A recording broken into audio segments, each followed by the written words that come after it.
हरे कृष्णा। अध्याय दूसरा, श्लोक नंबर 17। अविनाशी तु तद्विधि येन सर्वम् इदं तथं विनाशम् अव्ययस्यस्य न कश्चित् कर्तुम् अर्हति। इसका अर्थ, जो सारे शरीर में व्याप्त है उसे ही अविनाशी समझो। उस अव्यय आत्मा को नष्ट करने में कोई भी समर्थ नहीं है। तात्पर्य, इस श्लोक में संपूर्ण शरीर में व्याप्त आत्मा की प्रकृति का अधिक स्पष्ट वर्णन हुआ है। सभी लोग समझते हैं कि जो सारे शरीर में व्याप्त है वह चेतना है। प्रत्येक व्यक्ति को शरीर में किसी अंश या पूरे भाग में सुख दुख का अनुभव होता है, किंतु चेतना की यह व्याप्ति किसी के शरीर तक ही सीमित रहती है। एक शरीर के सुख तथा दुख का बोध दूसरे शरीर को नहीं हो पाता। फलतः प्रत्येक शरीर में व्यष्टि आत्मा है और इस आत्मा की उपस्थिति का लक्षण व्यष्टि चेतना द्वारा परिलक्षित होता है। इस आत्मा को बाल के अग्रभाग के 10,000वें भाग के तुल्य बताया जाता है। श्वेताश्वर उपनिषद में 5.9 इसकी पुष्टि हुई है।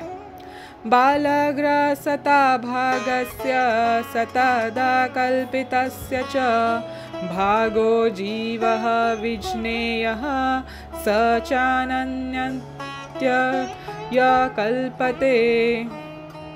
यदि बाल के अग्रभाग को 100 भागों में विभाजित किया जाए और फिर इनमें से प्रत्येक भाग को 100 भागों में विभाजित किया जाए तो इस तरह के प्रत्येक भाग की माप आत्मा का परिमाप है।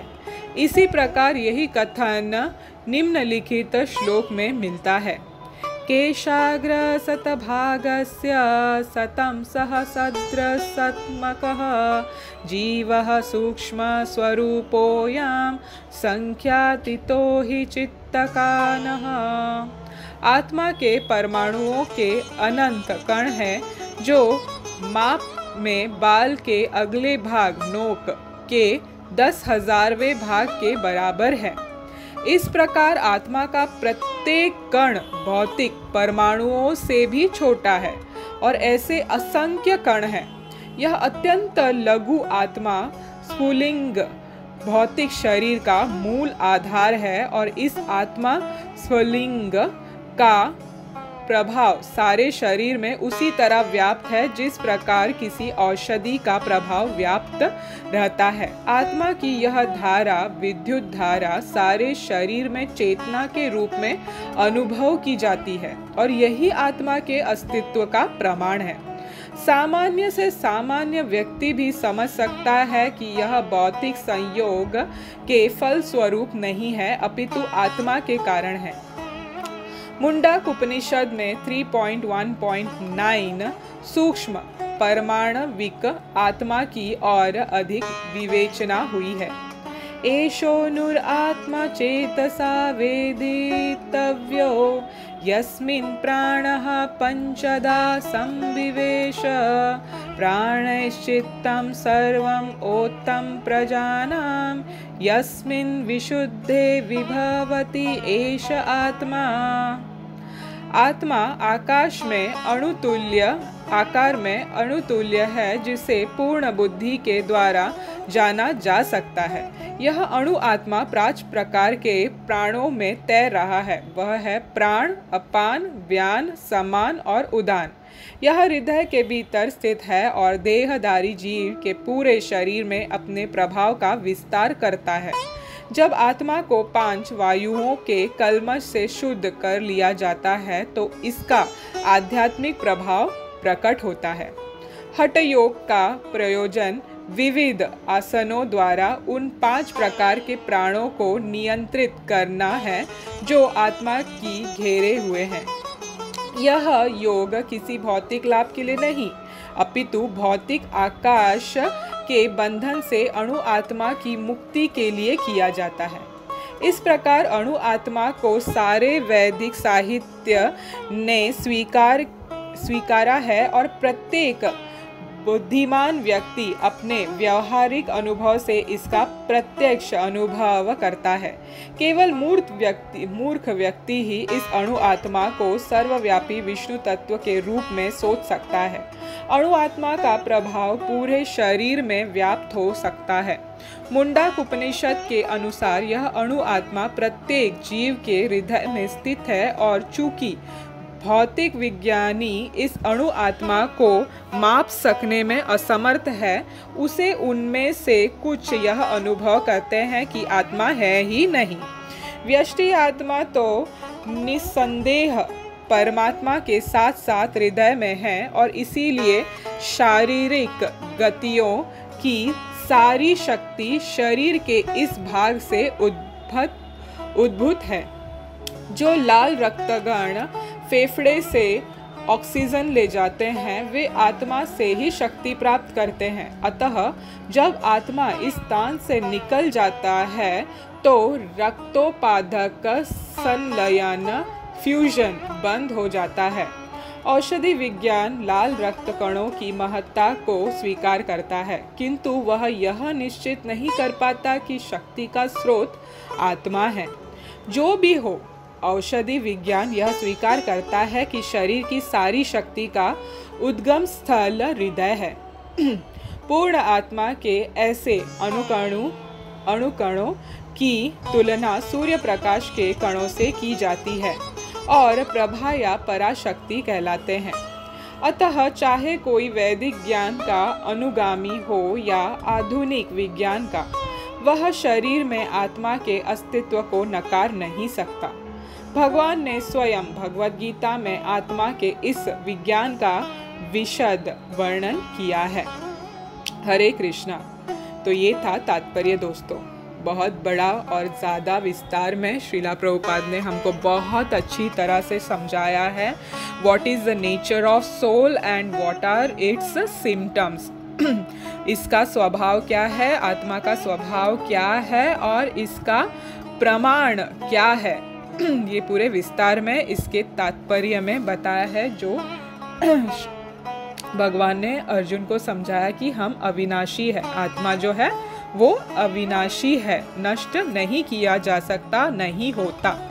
तो ये इससे क्या मतलब होता है, हम जो आत्माएं हैं, हम व्यष्टि आत्मा, individual soul are like identity क्या है हमारी, we are the part and parcel of supreme. हम लोग अणु है, भगवान के अणु है। जो भगवान विभु है, विभु आत्मा है, परमात्मा है, परम आत्मा है, हम उनके अणु आत्मा है। वी आर लाइक, जैसे बहुत बड़ी यहाँ पे जो यहाँ पे सूर्य का एग्जाम्पल दिया है श्रीला प्रभुपाद ने, जैसे सूर्य है और उसके प्रकाश निकलते हैं, प्रकाश के जो अणु होते हैं, कण होते हैं, वो कण जो है वो हम हैं, और जो सूर्य है, मुख्य सूर्य है, ज्वलता हुआ अग्नि, करोड़ों करोड़ों प्रकाश हमको कणों से दे रहा है, वो स्वयं भगवान है। वैसे इधर कंपैरिजन दिया है, मतलब परमात्मा जो है वो सूर्य से किया है और सोल को जो है उसके प्रकाश के कण को किया है। यहाँ पे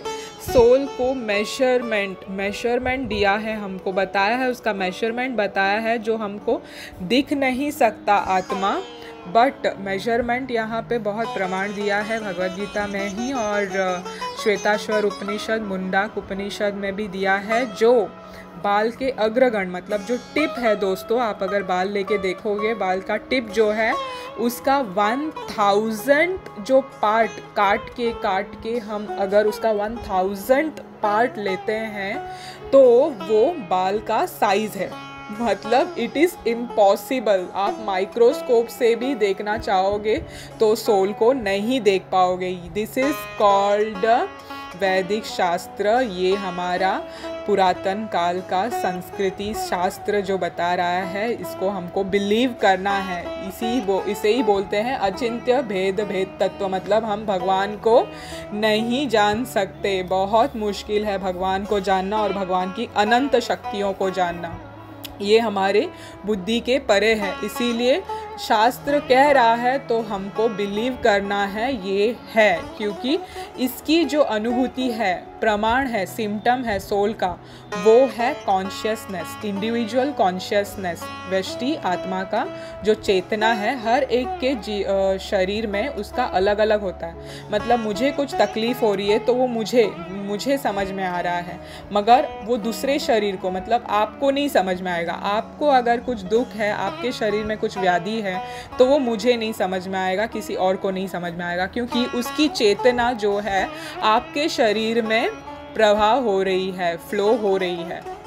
तो इसका एग्जाम्पल भी दवाई के साथ किया है। जैसे हम मेडिसिन लेते हैं तो मेडिसिन का प्रभाव पूरे शरीर में फैल जाता है, एक पर्टिकुलर पार्ट में नहीं, पूरा इसके शरीर में उसका इफेक्ट होता है। वैसे ही सोल का जो सिम्टम है, प्रमाण है, वो है कॉन्शियसनेस, चेतना, जो पूरे शरीर में एनर्जी के इससे फ्लो हो रही है।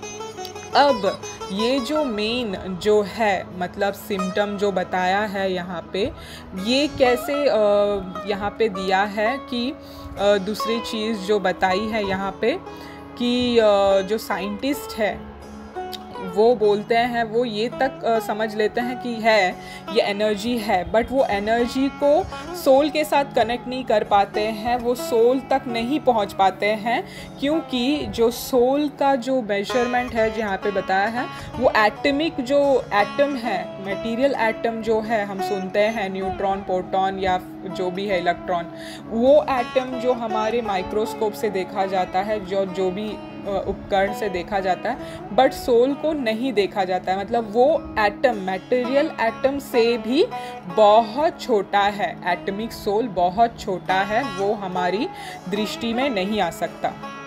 और दूसरी चीज़ यहाँ पे श्रीला प्रभुपाद ने तात्पर्य में ये बताया है कि ये जो एटमिक सोल है, अणु आत्मा है, ये 5 प्रकार के एयर, मतलब वायु के बीच में फंसा हुआ है और दूषित भी हुआ है। वो कौन से हैं? प्राण, अपान, व्यान, समान और उदान।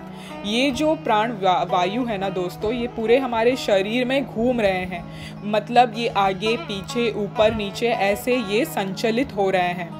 तो ये जो वायु है, इस वायु से आत्मा इसके बीच में फंसी हुई है और इट नीड्स प्यूरिफिकेशन, क्योंकि ये कंटामिनेट हो गई है इस मटेरियल एयर से। जब इसको हम प्यूरिफाई करते हैं तब इसका स्पिरिचुअल इन्फ्लुएंस दिखाई पड़ता है, पता चलता है। तो यहाँ पे हठ योग का श्रीला प्रभुपाद ने बताया है, जो आगे जाके भगवान भी अर्जुन को बताएंगे। पूरी एक चैप्टर है इस पे, हठ योग पे, जो मटेरियल इसके लिए नहीं यूज़ किया जाता है। हठ योग यहाँ पे बताया है, it is only meant for liberation. हठ योग ओनली लिबरेशन के लिए यूज़ किया जाता है, दूसरे किसी चीज़ के लिए नहीं यूज़ किया जाता है। और एक इम्पॉर्टेंट चीज़ श्रीला प्रभुपाद ने दोस्तों यहाँ पे ये बताई है कि इस अणु आत्मा को विष्णु तत्व में नहीं मिक्स किया जा सकता, उससे नहीं कंपेयर किया जा सकता, जो डिफरेंट है। वी आर अणु आत्मा, हम अणु हैं, विष्णु तत्व हमसे परे है। इट्स लाइक इन पराशक्ति, वो अलग इसमें आता है, इट इज़ हायर। हम लोग सिर्फ सोल हैं, हम लोग परमात्मा में नहीं हैं, हम अलग हैं, हम व्यष्टि आत्मा हैं। तो यहाँ पे बताया है, मूर्ख व्यक्ति है जो सोचता है कि atomic soul is to be all pervading Vishnu तत्व। नहीं, ये नहीं है, ये ऐसा गलत है, ये बता रहे हैं श्रीला प्रभुपाद।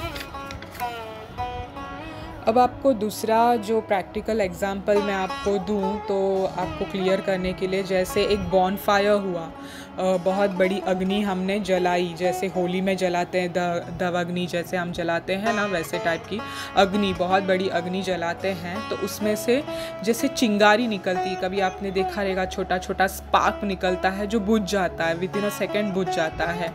तो जो बॉनफायर है, बड़ी अग्नि है जो प्रज्वलित की है हमने, वो परमात्मा है, मतलब भगवान है। और उसमें से जो स्पार्क निकल रही है, छोटी छोटी कण निकल रहे हैं स्पार्क्स, वो है हम लिविंग एंटिटीज। तो भगवान जो है वो परमात्मा है ही इज़ अ विभु आत्मा और हम उनके अणु आत्मा हैं। We are the part and parcels of lord. We don't come in Vishnu तत्व, हम विष्णु तत्व में नहीं आते हैं, हम लोग जीव तत्व में आते हैं। सबके सब जो भी ब्रह्मा जी से आए हैं, सबके सब इंक्लूडिंग ब्रह्मा जी से लेके कीट पतंग तक सबके सब जीव तत्व में आते हैं। ओनली भगवान कृष्ण से जो एक्सपैंड हुए हैं, विष्णु और महाविष्णु, शंकरशन, बलराम जी, जो भी सब, वो सब विष्णु तत्व में आते हैं। उनको एक्सपेंशंस बोलते हैं, भगवान के अवतार, इनकारनेशंस, ऐसे आपके लैंग्वेज में आप बोल सकते हो। तो ये है इस श्लोक का मतलब दोस्तों। हरे कृष्ण कृष्ण कृष्ण हरे हरे, हरे राम राम राम हरे हरे। श्री कृष्ण भगवान की जय। श्रीला प्रभुपाद की जय।